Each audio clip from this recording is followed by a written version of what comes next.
To exam mastermind. पिछले lecture में हमने टर्मिनोलॉजीज कवर किया था। Capital, debtors, liabilities, capital, asset, creditors, bill of exchange, bill receivables, bill payable,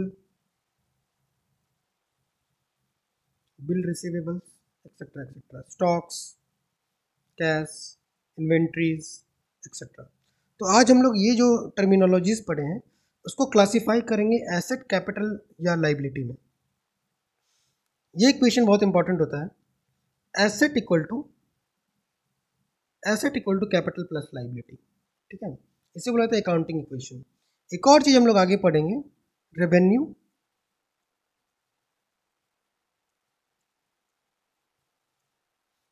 and expenditure.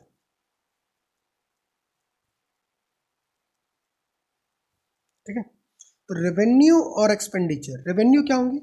जो sales से मुझे पैसे आ रहे हैं, सेल्स करके। करेक्ट है। जैसे मेरी कार की कंपनी है, मैं कार बेच रहा हूँ। ठीक है, मेरी कार की कंपनी, मैं कार बेच रहा हूँ, कार का सेल कर रहा हूँ। ठीक है, इससे जो पैसे आ रहे हैं वो मेरा रेवेन्यू है। कार को सेल करके जो पैसे आ रहे हैं वो मेरा रेवेन्यू है। कार को बनाने के लिए मैं जो जो खर्चा कर रहा हूँ, जैसे रॉ मटेरियल मंगाया, उसमें मेरे कुछ पैसे खर्चे होंगे। ठीक है, गाड़ी को पेंट करने के लिए मैंने पेंट मंगवाया। ठीक है, मेरी इंडस्ट्री की इलेक्ट्रिसिटी बिल आई होगी, वाटर बिल आई होगी। ठीक है, ये सब जो खर्चे हैं। एक खर्चा और होता है डेप्रिसिएशन, जो हम लोग आगे पढ़ेंगे। डेप्रिसिएशन भी एक टाइप का खर्च है, ये हुआ। तो ये सब मेरा क्या होता है? एक्सपेंस होता है एक इंडस्ट्री का, एक्सपेंडिचर। ठीक है, एक होता है रेवेन्यू जो सेल्स करके आता है, एक होता है एक्सपेंडिचर जो हमें प्रोडक्ट बनाने में या इंडस्ट्री चलाने में खर्चा आ रहे होते हैं। ठीक है, तो हमने पढ़ा रेवेन्यू और एक्सपेंडिचर, जो खर्च हो रहा है इंडस्ट्री में, इंडस्ट्री को चलाने के लिए। ठीक है, इन दोनों का जो डिफरेंस होता है वो होता है प्रॉफिट या लॉस। या तो प्रॉफिट होगा या लॉस होगा। ठीक है, जब रेवेन्यू ज़्यादा है, एक्सपेंडिचर कम है, तो ऑब्वियसली हम लोग को प्रॉफिट होगा। जब एक्सपेंडिचर ज़्यादा है और रेवेन्यू कम है तो लॉस होगा। ठीक है, रेवेन्यू हमारा सेल्स से ज़्यादा पैसे आ रहे हैं जितना मेरा खर्च हो रहा है, तभी ना प्रॉफिट होगा। अगर एक्सपेंडिचर हमारा ज़्यादा हो जा रहा है तो लॉस हो जाता है। तो याद रखिएगा, जब भी प्रॉफिट होता है कंपनी को, जब भी कंपनी को प्रॉफिट होता है तो हमारे पास एक्स्ट्रा पैसे आते हैं। तो वो एक्स्ट्रा पैसे क्या है मेरे लिए? वो एक्स्ट्रा पैसे मेरे लिए क्या है? कैश है। कैश हो सकता है, बैंक अकाउंट में हो सकता है, कुछ भी हो सकता है। तो ये एक टाइप का मेरे लिए एसेट है। एसेट भी है कम टाइम के लिए, लेकिन इस एसेट को क्या करते हैं हम लोग? कैपिटल में ऐड कर देते हैं by the end of the year. मतलब ओनर जो है वो ऑब्वियसली प्रॉफिट के लिए, प्रॉफिट कमाने के लिए काम कर रहा है।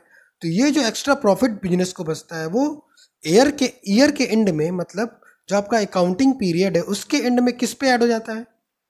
ओनर के पास चला जाता है, मतलब ओनर के कैपिटल में ऐड हो जाता है। ठीक है, ये याद रखना है। अगर लॉस हो रहा है, अगर हमें लॉस हो रहा है तो वो ओनर के कैपिटल को क्या करेगा? कम कर देगा। मतलब ओनर की कैपिटल से हम वो पैसे घटा देंगे। तो this is revenue, expenditure and profit and loss. The difference between expenditure and revenue is called profit और लॉस। ठीक है, अगर रेवेन्यू बढ़ा है, revenue is greater than expenditure, तो ऑब्वियसली प्रॉफिट होगा हमारे इंडस्ट्री को। रेवेन्यू कम है, एक्सपेंडिचर ज़्यादा है, तो क्या होगा? लॉस होगा। ठीक है, तो हम लोगों ने जो भी टर्मिनोलॉजीज पढ़ी थी उसका क्लासिफिकेशन करेंगे हम लोग क्या क्या में? एसेट में, ठीक है, कैपिटल में, लाइबिलिटीज में, और दो टाइप का होगा क्या? एक्सपेंस और रेवेन्यू। ये भी दो टाइप का होता है, इन्हीं का डिफरेंस आता है प्रॉफिट या लॉस। ठीक है, हाँ। तो हम लोगों ने क्या क्या पढ़ा था? हम लोगों ने पढ़ा था ये जो कंप्यूटर है, ये कंप्यूटर, ये किस में जाएगा? एसेट में जाएगा। ये कैश, ये किस में जाएगा? एसेट में जाएगा। ठीक है। ये जो स्टॉक्स है हमारी, कार की कंपनी है, कार का जो स्टॉक मतलब कार जो मुझे तैयार कार है बेचने के लिए, वो किस में जाएगा? एसेट में जाएगा। जो मेरे पास इन्वेंट्रीज पड़ी होंगी, इन्वेंट्रीज पड़ी होंगी, वो किस में जाएगा? एसेट में जाएगा। ठीक है। जो डेप्टर है, डेप्टर भी मैंने बताया था कि वो भी एक एसेट होता है, वो भी किस में जाएगा? एसेट में जाएगा। क्यों? क्योंकि ये फ्यूचर में पैसा देगा, तो वो जो कैश आएगा वो हमारे लिए एसेट है। बिल रिसीवेबल्स, बिल रिसीवेबल्स ये किस में आएगा? ये हमारे एसेट में आएगा। करेक्ट। तो these things are asset for a company. Now next, liabilities क्या क्या होंगी कंपनी के लिए? जितने भी क्रेडिटर्स हैं मेरे, इसने कंपनी को पैसे दिए हुए हैं, इस बंदे ने कंपनी को पैसे दिए हुए हैं, तो ये मान लो ये है ABC, इसका नाम है मान लो सनी। सनी ने पैसे दिए हुए हैं कंपनी को, तो ये किस में आएगा? लाइबिलिटी में आएगा। ठीक है। बैंक से जो लोन लिया हुआ है मैंने, वो किस में आएगा? लाइबिलिटी में आएगा। ठीक है। बिल पेएबल, जो मैंने स्टील मंगाया था उसका पेमेंट नहीं किया था, तो बिल पेएबल वो रहेगा। जो बिल ऑफ एक्सचेंज मैंने दिया है, तो उसे क्या कहा जाएगा? Bill payable. ये किस में आएगा? ये भी कंपनी के लिए लाइबिलिटी है। क्यों? क्योंकि ये फ्यूचर में देना है। ठीक है। ओनर्स, ओनर जो पैसा लगा रहा है स्टार्टिंग में, ओनर जो ये पैसे लगा रहे हैं, वो किस में जाएगा? कैपिटल में जाएगा। ठीक है। At the end of the year जो प्रॉफिट हो रहा है, जो प्रॉफिट हुआ हमारी कंपनी को, at the end of the year जो प्रॉफिट हुआ कंपनी को, ठीक है, वो किस में ऐड हो जाएगा? वो अल्टीमेटली ओनर्स के कैपिटल में ऐड हो जाएगा। ठीक है, याद रखिएगा। लॉस हो रहा है तो ओनर्स के कैपिटल से वो घट जाएगा। जो प्रॉफिट हो रहा है, जो लॉस हो रहा है, वो अल्टीमेटली ओनर के ही पास जाता है। प्रॉफिट हो रहा है तो उसका कैपिटल बढ़ जाएगा, लॉस हो रहा है तो कैपिटल घट जाएगा। तो ये था क्लासिफिकेशन। ठीक है। और जो क्लासिफिकेशन होता है मेरा एक्सपेंडिचर और रेवेन्यू का, एक्सपेंस और रेवेन्यू। ठीक है।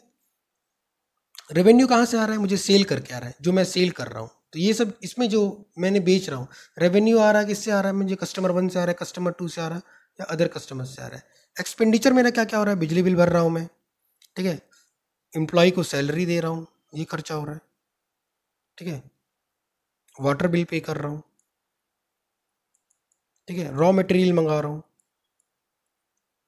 रॉ मटेरियल मंगाना मतलब परचेज करना कुछ। ठीक है। तो ये सब हमारे खर्चे। EMI दे रहा हूँ लोन का, तो ये सब हमारे खर्चे हैं, ये एक्सपेंस में आते हैं।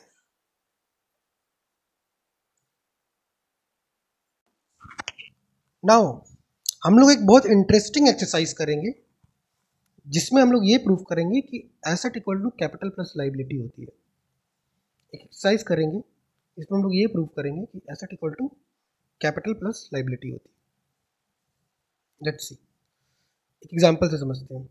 ओनर, मान लो इंडस्ट्रीज 0 से स्टार्ट कर रहे हैं। एक ओनर ने एक इंडस्ट्री खोला, ओनर मान लो है राहुल।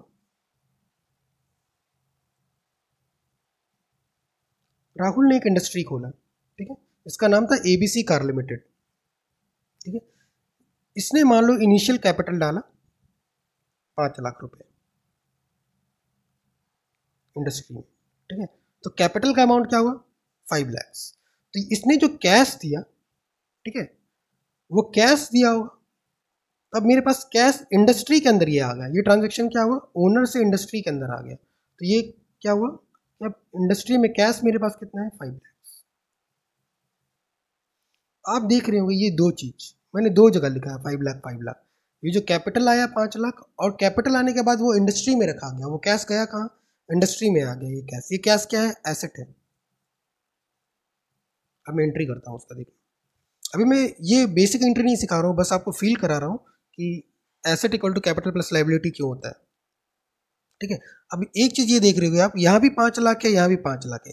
देख रहे हो कि दो जगह 5 लाख आ रहा है। इसका मतलब क्या होता है? अकाउंटिंग में हम लोग हमेशा डुअल एंट्री करते हैं। जो अकाउंटिंग स्टैंडर्ड है ठीक है, जो फॉलो किया जाता है उसमें क्या होता है, डुअल एंट्री, जिसमें हम लोग क्रेडिट करते हैं, कुछ डेबिट करते हैं। क्रेडिट कब करना है, डेबिट कब करना है, ये आने वाले लेक्चर्स में मैं कवर करूंगा, लेकिन जो आपको मैं शो कराना है asset equal to capital plus liability, वो इस लेक्चर में मैं कवर कर रहा हूँ, तो मैं शो करता हूँ। तो एसेट आपने देखा कि कैपिटल कितना है 5 लाख, ठीक है, और कैश कितना है 5 लाख, ठीक है। कैश क्या है, एक एसेट है, ठीक है, कैपिटल तो कैपिटल ही है। तो मैं दिखाता हूँ, अभी हमने देखा था कैपिटल कितना है 5 लाख, ठीक है। एसेट भी कितना आया था जो कैश के फॉर्म में था, कैश 5 लाख। लाइबिलिटी क्या है अभी मेरी कंपनी की, 0। तो कैपिटल प्लस लाइबिलिटी क्या हो गया, कैपिटल प्लस लाइबिलिटी 5 लाख। आप देख रहे होंगे asset equal to capital plus liability hold कर रहा है यहाँ पे, ठीक है। नाउ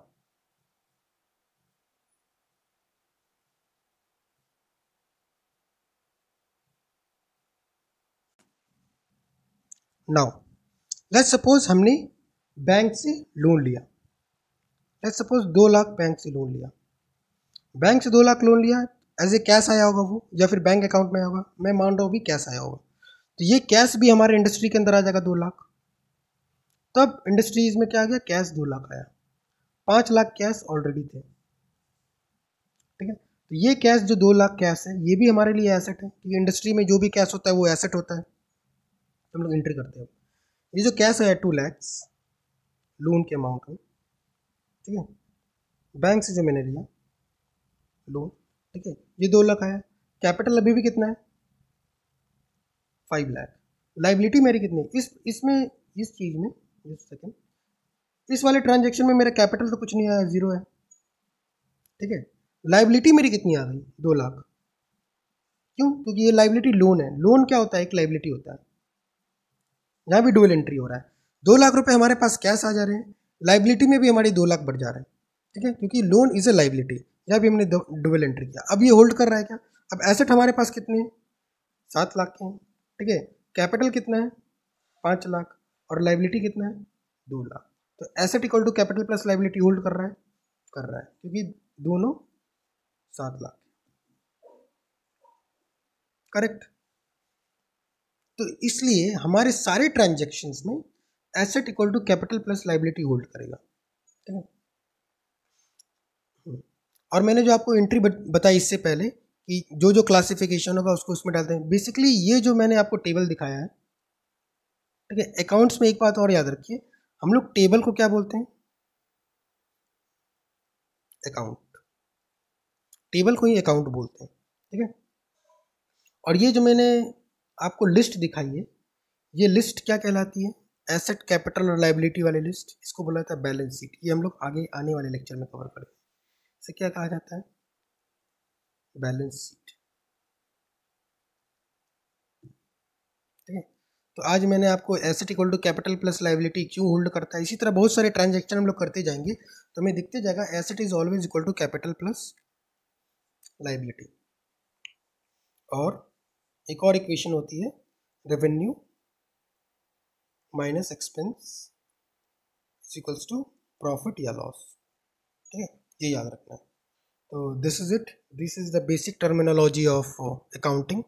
अगर आपको ये टर्मिनोलॉजी समझ में आ रहे हैं तो होप आपको आगे के लेक्चर्स और आसान लगेंगे, क्योंकि ये एंट्री के वक्त बच्चों को काफ़ी कन्फ्यूज़न होता है इस टर्मिनोलॉजीज़ को लेके, इसलिए मैंने इस पर अच्छा टाइम दिया है।